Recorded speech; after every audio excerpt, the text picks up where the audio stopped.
Welcome to Crossfire. I am Paul Begala on the left. I'm S.E. Cupp on the right. In the Crossfire tonight, 2 members of Congress. President Obama was in Austin today, just an hour away from some of the immigration shelters, and instead of visiting the displaced children, he was cutting into Republicans. You hear some of them. Oh, sue them. Impeach them. Really? Sometimes I feel like saying to these guys, I'm the guy doing my job. You must be the other guy. You know, it is lonely, me just doing stuff. I'd love if the Republicans did stuff too. Well, clearly the president's very pleased with himself, but instead of patting himself on the back as a humanitarian crisis spirals out of control just hours away, it's time he finally got his hands dirty. The fact is, there is a gulf between Democrats and Republicans on immigration, and it's the president's job to bridge that gulf and find a way to get something done. But what fun is leading when you can just congratulate yourself on a job well done? Oh, but he was having fun. He was using humor to skewer his political opponents, something that Ronald Reagan was the master of. Is this a funny time? I think it's always helpful. First off, we have to have the argument, but I love when the president uses humor. Keep going, Mr. President. Hit some more. In the Crossfire tonight, Democratic Congresswoman Bass of California and Republican Congressman Bill Flores of the great Lone Star State, my beloved Texas. Thank you both for, You're not biased. For joining us. If I may, Congressman Flores, begin with you. First, thank you. Sure. Glad to be here. Always good to see somebody, and to hear somebody who doesn't speak with an accent. That's good. Our president is leading, though. He has come to the Congress and asked y'all to fund $3.7 billion to try to address this crisis. Let me go through a few of the things that are in this bill. This is principally, from our own research, what the bill would do. It would increase funding for the prosecution of smugglers, these coyotes, these animals that are abusing these children. It would boost immigration courts to speed deportations. It would boost surveillance on the border, something that Republicans have been asking for a long time. It, of course, spends money on the detention, transportation, and care of these poor children. And it spends money to advertise in Central America, to tell folks not to send their folks, and also to help the Central Americans repatriate. Do you support that? I support those principles. I don't support the amount, because one of the things it doesn't do, it doesn't prevent the problem from reoccurring in the future. It does some things to clean up the mess that he's made on the border with this humanitarian crisis. You don't really think he's made that mess, do you? I do. This is not. So he's like running. Are you Congress didn't do this. Karen didn't do it. I didn't do it. No Republican, no Democrat did this. He decided 2 years ago that he wasn't going to enforce the law with respect to illegal aliens here today. And then he has obviously not secured the border. We wouldn't have 52,000 UACs that have come across the border. So we need to do two things. You're going to have to vote. Yeah. First off, will the Speaker bring this to a vote? First off, you all control the House, obviously. Will not this bill. Now, what we're going to do is bring a bill forward that does the following things. One is we'll clean up his mess. And the second thing is we'll make sure it doesn't happen again. Now, it's actually 57,000 now is the latest figure of unaccompanied minors across the border. Congresswoman, I want to get you in here. Sure. Bringing the president back to this, because yesterday he said, you know, I'm not doing a photo op. Right. Let's put aside for the fact that this is one of the most canny and skilled photo op presidents in history. We can put up some of his greatest hits, but that's fine. He's not interested in a photo op now. But do you agree? It seems to me like he is exempting himself from the political process here. Do you agree with your Democratic Congressman, Henry Cuellar, that the president has been aloof and detached on this? Would you like him to be more of a leader down on the ground there? I actually don't agree with my colleague and friend. I do think that he's been completely engaged. You know, I absolutely believe that if the president went to the border today, that there would be a ton of criticism that, look at him, it's a photo op. He has put a proposal together. Now, we have to see what's going to happen within Congress, but there is a concrete proposal on the table. And then, ironically, you know, the president is also criticized for the rise in deportations. So if you look at the increase of money that has been put on the border, I mean, it's increased in the last over 10 years 350%. And some of that increase has certainly been under the Obama presidency. Well, even Paul agrees that the president probably should have gone to the border. I mean, this is beyond politics. I do, but also I think Congressman Flores will agree. Well, let me just ask you, which president has presided over more deportations than any other? Well, from what I understand, President Obama. Bing. Okay, that's 5 points. Let's keep going. No, I want to see how I'm testing your truth. But what has that solved? Which president leads the Border Patrol at the greatest strength, the most number of people we've had in the history of the Border Patrol? Which president would that be? Well, it'd be President Obama, but the question is how effective have they been? So now you're going to attack the Border Patrol. But can I just say something? Because really, if we had border agents and every few feet on the border, it still would not solve this particular problem, because you have young people coming to the border looking for the Border Patrol, saying, here I am. There were interviews with young people that said, oh, I was so happy when I saw the Border Patrol, because they feel like they're going to be rescued. So we have to go to Central America to address this problem. And I'm not saying that it's our complete responsibility, but to get at the root causes, we know that this is not just about people coming across. Well, yeah, and let me just ask both of you. I think Republicans, when it comes to immigration, putting this crisis aside, just in general, Republicans have unreasonable expectations. I also think Democrats have unreasonable expectations. Are you willing, Congresswoman, to lower your expectations a little, maybe meet Republicans halfway to get something done on immigration? Say legal status instead of a pathway to citizenship. Well, first of all, I am always willing to meet my Republican colleagues. Bill and I have great relationships. We've served on the budget committee together, so I believe that we can do that. But I really do, what I don't agree with is having a permanent second-class citizen or a second-class person in our country. And so to say that it can't ultimately be a path citizenship, I have a problem with that. But the legislation that's proposed, it would take a person 10, 15 years to get there. But for now, would you agree to just legal status just to get some kind of deal on the table? I think it has to be a comprehensive solution. I would not agree to a deal that stops at legal status. I think it has to go to citizenship, but not tomorrow. Everybody go back of the line, pay whatever fines, learn English, all of those requirements that were there. Well, that was a bipartisan bill. And that's where I would land. The Senate bill does all those things. In fact, by the way, it doubles the Border Patrol. It's already at the highest level. It's twice the level it was 10 years ago. The Senate bill, written by Democrats, doubles it again. Right. And does the things that Congressman, will you at least support bringing it up for a vote? Because the White House believes if you put it up for an honest vote, there's a bipartisan majority of your colleagues who will pass this bill. But Speaker Boehner won't bring it up for vote. Apparently, you don't want him to. The issue is, no, I don't. The issue why not take a stand? Well, the issue you can vote no. You're free to vote no. But why not just doggone vote? The issue is designed based on Washington's typical pastime. Throw money at it, and it'll solve the problem. There's no measurable objectives in that bill so that you have to achieve certain thresholds before the other steps begin to take effect. That's not in there. We can't move forward with that. There's also no assurances that the president will follow his own law. We've seen what he's done with his signature legislation on the Affordable Care Act. He's just changed it whenever he's felt like a whim. I have a solution for that. And so if we had a situation where he would follow the law, that's one of the ways he can fix the current crisis, is he can agree to undo his deferred action. He's in the current crisis, in fact, because he is following the law that President Bush signed in. It says he can't turn these kids back. You understand that? That's part of it. Well, 43% of these that are coming across with adults, and he's not turning them back. Congresswoman, real quick. Yes, I have a solution for that. One proposal was to pass the bill out of the Senate, but to make it go into effect after the president leaves office. Right. So if we, I can trust the president, but if that's the notion, then how about putting it on without saying that may be one solution, but I think what we're going to have to do is we're going to have to, first of all, the American people don't like comprehensive solutions. When I bring the Senate bill up in my town halls, they don't like the fact that it was all baked together in one mega bill. But as I go through and break it down into pieces like border security, like visa tracking and enforcement, dealing a better legalized visa system, deal with it, better enforcement for employers to break the law, what to do if the illegals are here and what to do if the dreamers are here, and do it in 6 discrete pieces, we find a solution that works. And I think that may be the way to do it. And so we can't start until this president's gone. A House Speaker who will put it up for a vote. We have to take a quick break here, but first. You know, if an idea were to cross Texas Governor Rick Perry's mind, it'd have to bring a canteen, let's be honest.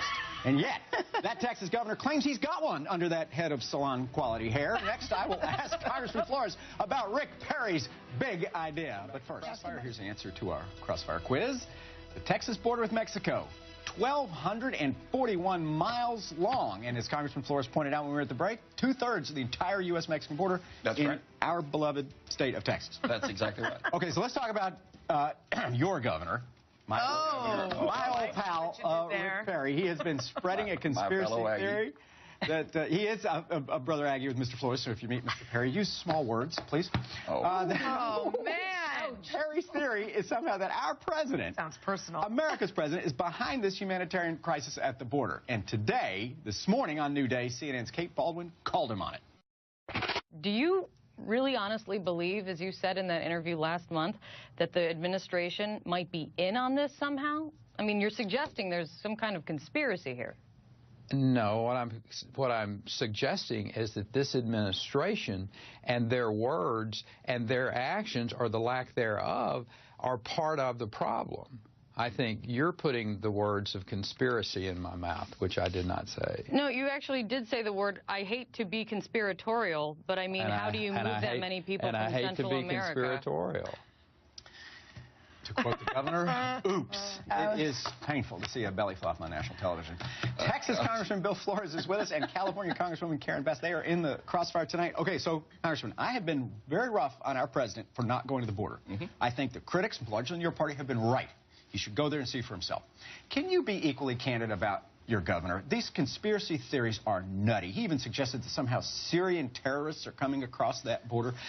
Please tell me that you don't subscribe to that kind of really demagogic I don't subscribe to the conspiracy theory, and I didn't hear the language, so I don't know what he said.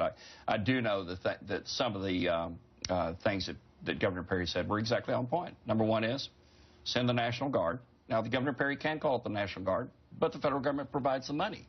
And so we need to have the... Why doesn't he deploy the Guard? He's right. Who's the commander-in-chief of the Texas National Guard, just for the folks watching? It's Governor Perry. But why doesn't he call them out? Well, we're already spending $1.3 million a week to do the federal government's job because they... There has never been an occasion in American history, modern history at least, when a governor has called out the Guard and not been reimbursed by Washington. The feds pay that. Janet Napolitano, the Democratic governor of Arizona, she had a border crisis. She didn't whine about President Bush. She called out the Guard, and the feds, of course, reimbursed her, as they should. So, and I think if Perry calls them out, I know the feds will The second thing that Governor Perry said is that the reason we have this is because the president has not enforce the laws that are on the books. For instance, if you go back to the deferred action memo that he wrote in 2012, he basically sent a signal to Latin America, come north, and we'll leave you alone. We'll welcome you with open arms, and we'll find a place where you live. Let me cut Governor Perry and his magnificent hair a little slack, because I can understand his frustration. I have a letter that he sent to the president in 2012. Talking about, as your administration is fully aware, there is a surge of unaccompanied illegal minors entering the United States asking for help. He was ignored. Doesn't he have a legitimate gripe, a legitimate frustration here with the administration? Well, you know, actually what I believe the president suggested is that he talked to his colleagues from Texas, no offense, Representative Flores, to do something. Well, good. To do something, because maybe, seriously, if you want money for the National Guard, maybe you could put it in the president's proposal that he's put forward that calls for additional resources, and in fact it certainly calls for a major increase to border enforcement. But I go back to my original point a few minutes ago. I just don't think that is going to be the solution, because you have the young people coming looking for the Border Patrol, looking for the National Guard. So how does that prevent anything? That just doesn't seem to be the solution. We have to work with the Central American governments. Well, let me say this. The president did ask the Texas delegation for a solution, and he's going to get a solution from the Texas delegation, as well as hopefully all of the House Republicans and hopefully some of the House Democrats. Has Governor Perry called you the way the president asked him to? No, he has not called me, but I'm sure he's called some of them. Isn't that a lack of leadership? He's called CNN, he's called Fox News, he's called everybody with a camera. He's total media accessibility, which we appreciate. His image, but why hasn't he done his doggone job and called you? The challenge are 38 of us to call. He's probably started at the top. It's a lot of numbers for a guy with a tiny brain. Come on. Let me, that hurts. He's cleaning up his image. He's auditioning for his... All right. He's got those glasses he stole from Anderson. Beating up on Governor Perry. Here's what the solution is going to have, though. We're going to fix the president's mess. We're going to give him the money so that we can start to process these UACs, right, which is what he's asked for, and reunite them with their families. And then we're going to make sure the mess doesn't reoccur. We're going to insist on diplomatic efforts. We're going to change the 2008 trafficking law. Will you help these Central American countries deal with the narco-terrorists that are taking over some of their villages? We'll help them deal with that. Is that the root cause, by the way? We can stop using the drugs. It is not. Wait, Congressman, say that again. I said we can stop using the drugs. You know, where are the drugs coming? The drugs are coming to us. We are part of the problem. So it is our responsibility to work with those Central American governments to solve the problem. God bless you. That's exactly right. We need to stop the demand side. You're exactly right. Let me make a shift for just a second.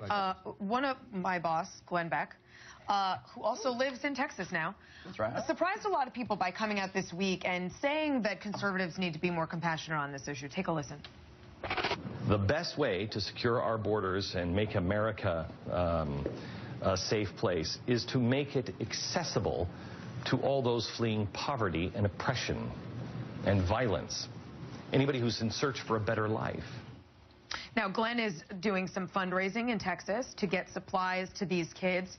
Do you think that the president should reach out to people like Glenn Beck instead of grandstanding and scolding Republicans well, I at don't know about fundraisers? Glenn Beck. Is he selling gold? No. Anyway.